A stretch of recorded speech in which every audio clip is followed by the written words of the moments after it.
During marriage counseling, she admitted about her ex. If he asked me back tomorrow, I'd leave you. The therapist froze. I stood up, thanked them for their time, and walked out. Her call started before I reached the parking lot. I never answered.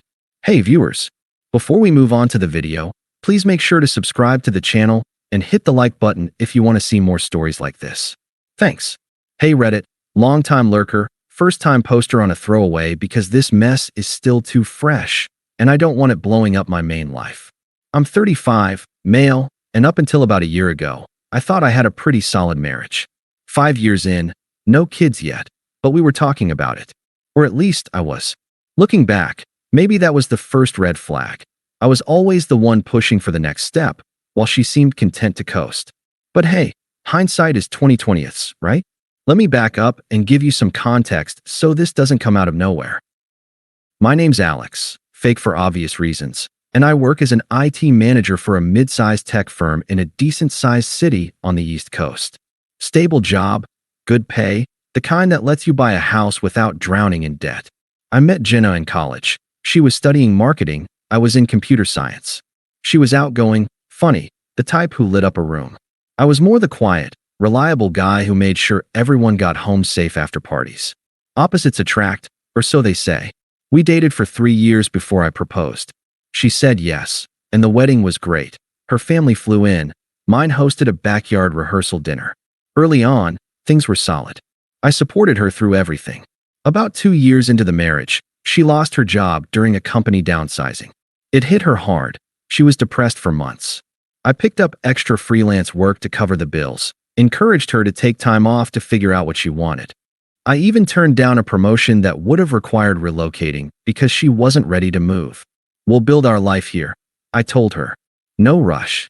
She eventually landed a new gig as a marketing consultant, and things seemed to pick up. But around year 4, cracks started showing. She'd stay out late with work friends, come home tipsy and distant. Her phone was always buzzing, and she'd angle it away when I was around. I chalked it up to stress at first. Then there were the little digs, comparing me to other guys in passing, like, oh, my coworker Mark just bought a boat. Must be nice to have that kind of adventure. Mark. That name kept popping up. Turns out, he was her ex from before we met, someone she'd dated briefly in college. She'd mentioned him once or twice as a fun guy, but nothing serious. Lately, though, she'd bring him up more, always in a casual way that felt anything but. The social media stuff started subtly too. She'd post these vague stories or tweets about settling for less than you deserve, or remembering the sparks that got away. I saw them because we followed each other, but she never tagged me. It stung, but I didn't confront her, didn't want to seem insecure. Instead, I suggested marriage counseling. Let's talk it out with a pro, I said. We've invested too much to let things slide. She agreed, but looking back, her enthusiasm was lukewarm at best. We booked a session with a neutral therapist in town, someone recommended by a friend. I went in hopeful, thinking this was our chance to reset. That morning, I remember feeling a mix of nerves and optimism. I made us coffee, kissed her goodbye as we left for work, and met her at the office after. The therapist's place was in a quiet building downtown. Beige walls, generic art, the kind of spot designed not to offend. We sat on opposite ends of a worn couch, the therapist, a middle-aged woman named Dr. Ellis, between us in an armchair. She started with the basics. What brings you here today? I went first, explaining how I felt the distance growing, how I wanted to reconnect. Jenna nodded along, but her eyes were on her phone under her leg. When it was her turn, she sighed dramatically. I don't know, Alex is great on paper, but lately, it feels like we're just roommates. No excitement, you know? Dr. Ellis probed gently. Can you elaborate on what you mean by excitement? That's when things started unraveling. Jenna talked about feeling stuck, how our life was too predictable. I listened, nodding, thinking this was progress, getting it out there. Then the therapist asked about past relationships, if there were any unresolved feelings affecting us now. Jenna hesitated, then shrugged. Well, there's my ex, Mark. We reconnected on social media a while back. He's just different, more alive. I felt a knot in my stomach, but I stayed calm. Reconnected how? I asked quietly. She waved it off. Just friends, Alex.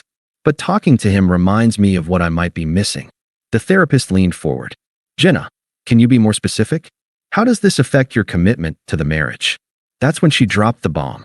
She looked right at me, not even blinking, and said, "Look, if Mark asked me back tomorrow, I'd leave you. I mean, he's the one that got away. With you, it's comfortable, but is that enough?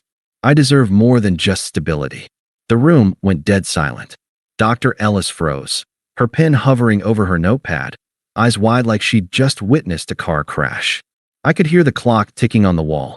My heart pounded, but outwardly, I didn't react. No yelling, no tears. It was like a switch flipped. Everything she'd said confirmed what I'd been ignoring for months. I wasn't her first choice. I was the safe backup. I took a deep breath, set my hands on my knees, and stood up. "Thank you for your time, Dr. Ellis," I said evenly. "I think that's all I need to hear." Jenna blinked, caught off guard. "Wait, what?" "Alex, sit down. We're not done." I glanced at her, but there was no anger in my voice, just finality. "Actually, we are? You've been clear." Dr. Ellis stammered. "Alex, perhaps we should discuss." "No need," I interrupted politely. "This session has been enlightening." I nodded to both of them and walked out the door, down the hall, into the elevator. My mind was racing. Hurt, yeah, but also a weird clarity. All those sacrifices, the deferred dreams, the quiet support, for what? To be someone's second best? By the time I hit the lobby, my phone buzzed. It was Jenna. I let it go to voicemail as I stepped into the parking lot. Another buzz, text. "What the hell, Alex? Come back." Then calls, one after another. I silenced my phone, got in my car, and drove. Not home, to a buddy's place across town. I crashed on his couch that night, explaining the basics without drama. "It's over," I said. He didn't push, just handed me a beer. The calls kept coming, voicemails piling up. I listened to the first few out of curiosity. "Alex, that came out wrong. I was just being honest like the therapist said. Don't overreact." Her voice was a mix of annoyance and panic. Another, "You're seriously walking out over words? Grow up. We can fix this." Fix this. Her twisted logic hit me hard. She'd framed her betrayal as honesty, like admitting she'd bolt for her ex was some brave act. But it wasn't about the words, it was the truth behind them. I'd been pouring into a marriage she saw as a placeholder. No more. That night, I started planning. I didn't beg or confront, I just detached. Blocked her temporarily to think, contacted a lawyer the next day for divorce papers. Moved my essentials to storage, left the house as is. She could have it for now. I wanted out clean. But the attempts didn't stop. Texts from burner apps. "This is ridiculous. Talk to me." Then her sister got involved, calling from her number. "Jenna's a mess, Alex." She didn't mean it like that. "Your family. Don't throw it away over one session." I hung up without a word. Her mom's email came next. I raised her to be truthful. "You're abandoning her when she needs you most." What kind of man does that? The hypocrisy burned. They'd always enabled her, spoiled her growing up, excused her flakes. Now they were guilting me? No thanks. Meanwhile, I focused on me. Hit the gym harder, took that promotion I'd passed on, relocated temporarily to the company's satellite office a few hours away. It was freeing. For the first time in years, I wasn't walking on eggshells. The next few months were a blur, but not in the dramatic, movie montage way. It was more like grinding through mud, slow, messy, and exhausting at first. I didn't spiral into some revenge plot or drown my sorrows at a bar. Nah, I just existed. Woke up on my buddy's couch, went to work, came back, repeat. But in that quiet space, without the constant noise of Jenna's expectations or her subtle put-downs, I started to breathe again. I filed for divorce the week after the counseling session. Kept it simple, no fault, even split on assets. The house was in both our names, but I let her stay there while things processed. I didn't want the drama of kicking her out. I just wanted distance. My lawyer handled the communication, and I moved into a small apartment near the new office branch. It was basic, one bedroom, kitchenette, view of a parking lot, but it was mine. No eggshells, no waiting for the other shoe to drop. Work became my anchor. That promotion I'd turned down before, I circled back to my boss and took it. It meant overseeing a team remotely, with occasional travel to the main office a couple hours away. The extra responsibility was a welcome distraction. I dove in, long hours, but productive ones. For the first time, I wasn't checking my phone every 5 minutes to see if Jenna needed something. Remember that freelance gig I'd done during her unemployment? I picked it up again on weekends, building a side hustle in cybersecurity consulting. It wasn't glamorous, but it padded my savings and gave me purpose. Physically, I changed too. I'd always been fit enough, but now I hit the gym like it was therapy. Early mornings, weights, cardio, whatever cleared my head. Lost 15 pounds, gained some muscle. It wasn't about looking good for revenge. It was about feeling strong again. Mentally, I started seeing a therapist solo. Not Dr. Ellis, someone new. We unpacked a lot. How I'd ignored red flags. How I'd made myself small to keep the peace. You were loyal to a fault, she said. But loyalty without reciprocity is just self-sacrifice. Flashbacks hit me randomly. Like the time, 3 years in, when Jenna's car broke down on a road trip. I drove 4 hours in the rain to pick her up, no questions asked. Or when she wanted that expensive marketing course to boost her career. I maxed a credit card to make it happen, even though it meant delaying my own certifications. You're my rock, she'd say back then. But rocks get eroded, I guess. Those memories stung, but they also fueled me. Why had I settled for being the backup? The confusion lingered, nights staring at the ceiling, wondering if I could have fixed it. But slowly it shifted. I wasn't confused anymore. I was clear. This wasn't my failure. It was her choice. Socially, things got interesting. Mutual friends reached out cautiously at first. Heard about the session, one said over coffee. That's rough, man. I didn't badmouth Jenna, just stated facts. Word spread, and sides formed quietly. A couple friends distanced from her, inviting me to barbecues instead. Her posts online got vaguer, more cryptic, stuff about growth through pain that screamed deflection. I unfollowed everything, focused on my circle. Started hiking on weekends, joined a local trivia league. Met people who didn't know our history, who saw me as Alex, not Jenna's husband. Dating crept in eventually. Nothing serious at first, a coffee here, a dinner there. It was weird, but liberating. No pressure to be the perfect provider. About 6 months post-session, I met Sarah at a work conference. She's an HR, sharp, kind, with a laugh that cuts through BS. We clicked over shared nerdy interests, sci-fi books, bad puns. It wasn't a rebound, it was real. She knew my story, didn't pry, just supported. For the first time, I felt like an equal, not a safety net. Through it all, I stayed detached from Jenna's orbit. Ignored the occasional email from her lawyer nitpicking details. Her attempts tapered off after the initial barrage, but I knew it wasn't over. The silence was too heavy, like a storm building. And yeah, I wondered about Mark. Had she really gone back to him? Rumors trickled in. Friends mentioned seeing them together at bars. But I didn't dig. That was her mess now. Mine was rebuilding, brick by brick. By month 8, I looked in the mirror and saw someone new, confident, unburdened. The hurt was there, a scar, but it didn't define me. I'd sat with the unfairness long enough. Now it was time to rise. That's when karma decided to show up, fashionably late, but with a vengeance. It wasn't some cosmic lightning bolt, just the natural fallout of bad choices unfolding in real time. I didn't seek it out. It found me through the grapevine, bits and pieces from mutual acquaintances who couldn't resist sharing. It started with Jenna moving in with Mark about a month after I left. From what I heard, it was all fireworks at first, romantic getaways, flashy dates. She posted about it indirectly, those new chapter vibes on social media. But cracks appeared fast. Mark, the exciting ex, turned out to be as flaky as advertised. Unstable job, some freelance gig that sounded more like a scam. Arguments escalated. Friends whispered about his temper. One night, it blew up publicly at a local bar. He yelled at her over nothing, smashed a glass. She downplayed it, but word spread. Then the discard. Around month 5 post-split, Mark bailed. Used her for a place to crash while figuring things out. Drained what was left of her savings on his business ventures, and ghosted. Turns out, he had a side chick the whole time. Someone younger, more adventurous. Jenna found out the hard way, via a tagged photo online. She unraveled quick. Lost her job soon after. Brought the drama to work. Missed deadlines during the fallout. Got let go with a severance that barely covered rent. Isolation hit next. Her family enabled her, sure, but even they had limits. Her sister vented to a mutual friend.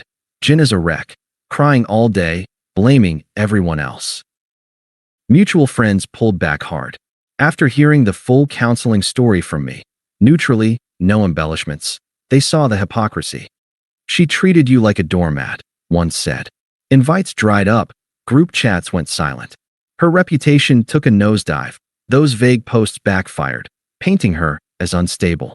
She ended up couch surfing with her mom, scraping by on unemployment, buried in debt from the house payments she couldn't handle alone. I got the details in dribs and drabs, a text from a buddy here, an email there. Never sought it, just nodded and moved on. Internally, it was satisfying in a quiet way. Not glee, more like validation. She'd chased excitement and found chaos. I'd chosen stability and built peace. The irony? She discarded me as boring, but now she was the one adrift. It felt earned, realistic, no Hollywood explosions, just consequences. The fallout didn't stay quiet for long. After the karma wave hit Jenna, her attempts to crawl back ramped up like clockwork. It started subtle, texts slipping through cracks in my blocks, probably from new numbers. Alex, we need to talk. I messed up big time. I'd delete without replying, but they escalated. Voicemails next, tearful at first, then frustrated. Her family jumped in, toxic as ever, guilting me like I was the villain for not forgiving her moment of honesty. About a month after her firing, she showed up at my new apartment unannounced. I'd just gotten home from work, still in my button down, when the buzzer rang. Through the intercom, her voice cracked. Alex, it's me. Please, let me up. I drove all this way. I paused, but curiosity, or maybe closure, won. I buzzed her in, but kept the chain on the door when she knocked. She looked rough, hair messy, eyes puffy, clothes rumpled like she'd slept in them. Thank you, she breathed, stepping close. God, Alex, I've been a wreck. Mark, he was awful. Abusive, manipulative. He took everything, my savings, my confidence. I got fired because I couldn't focus after he left. I'm staying with Mom now, but it's hell. Her lectures never stop. She reached for my hand through the crack, but I stepped back. What do you want, Jenna? Her eyes welled up. I want us back. That counseling thing. I was stupid, pressured to be honest. But it wasn't real. You're the stable one, the good one. We can start over. Therapy again, for real this time. I'll change. I shook my head, voice steady. You said it yourself. If he asked, you'd leave. And you did, basically. Chased the excitement. Left me as the backup. She flushed, twisting it. That was hypothetical. You drove me away with your routine life. No passion, no risks. But now I see, stability matters. Please, Alex. I'm desperate here. Desperate was right, but her logic flipped everything. Blaming me for her choices? Classic hypocrisy. This isn't about passion or risks, I said calmly. It's about respect. You didn't have it for me then. I don't have time for this now. She got angry fast, true colors showing. So that's it. You're just done? After everything I put up with, your boring job, your safe choices? You're heartless, Alex. Walking out like a coward. I closed the door midway through her rant, locking it. Goodbye, Jenna. Her pounding faded as I walked away. Blocked the number she used that day. But she didn't stop. Weeks later, the family barrage intensified. Her sister called from a private line. Alex, this is ridiculous. Jenna's falling apart, crying, not eating. She told me everything. Yeah, she screwed up, but who hasn't? Your family. Suck it up and take her back. Mom's worried sick. I let her talk, then replied flatly. Not my family anymore. Tell Jenna to move on. Click. Her mom emailed next, a long guilt trip. I can't believe you'd abandon my daughter like this. She was just expressing feelings like we taught her. Now she's broke, alone, because of your pride. What kind of man leaves a woman in need? I didn't respond. The attempts turned frantic. Jenna's voicemails swinging from pleas to rage. One night, she called late. Alex, pick up. I know you're there. Mark was a monster. He hit me, stole from me. I'm at rock bottom. You owe me this. We were married. Owe her. After treating me like a placeholder? I listened once, then deleted. Her final push involved a mutual friend, someone who'd stayed neutral, texting. Jenna asked me to reach out. She's sorry, man. Wants closure. I told him the truth, briefly. He backed off after that. The desperation peaked, but I stayed detached. My life was thriving. Promotion locked in, side hustle growing, dates with Sarah turning serious. Jenna's chaos? Irrelevant noise. The climax came unexpectedly at our mutual friend Tom's wedding 9 months after the counseling bomb. It was a small affair, outdoor venue in a park, vague enough to keep it low-key. I'd RSVP'd yes, bringing Sarah as my plus one. We were solid by then, laughing over shared hikes, planning trips. She knew the basics about Jenna, no drama. I spotted Jenna across the lawn during the ceremony, looking out of place in a too-tight dress, makeup heavy to hide the wear. She wasn't invited originally, but must have crashed via her sister, who was friends with the bride. Post-vows, at the reception, she cornered me by the buffet while Sarah chatted nearby. "Alex," she whispered urgently, glancing around. "Didn't expect you here. You look good. Successful." I nodded politely, grabbing a plate. "It's Tom's day. Let's keep it civil." She ignored that, stepping closer. "Please, hear me out. I've changed. Therapy, real this time. Mark destroyed me, but it woke me up. I see what I lost. You are life. We can rebuild. I'll do anything." Her eyes darted to Sarah, who was laughing with friends, radiant in a simple sundress. The contrast hit hard. Sarah's ease versus Jenna's desperation. "Who's she?" Jenna asked, voice cracking. "Some rebound." I set my plate down, voice firm and even. "That's Sarah. We're happy. As for us, that ship's sailed. You made your choice. I made mine. You're not part of my life anymore. Irrelevant to where I'm headed." She recoiled, hypocrisy flaring. "Irrelevant? After 5 years? You're cold, Alex. I thought you were better than this, dumping me when I'm down." "No dumping," I corrected calmly. "You left first, remember? Hypothetically or not. I've built something real now. Facts are facts." Tears welled, but anger won. "You'll regret this. When she's gone, you'll see I was the one." I shrugged, turning away. "Doubt it. Enjoy the wedding." Sarah joined me then, linking arms, and we walked to our table. Jenna hovered a moment, then slunk off, defeated. That was it. Closure on her terms, none on mine.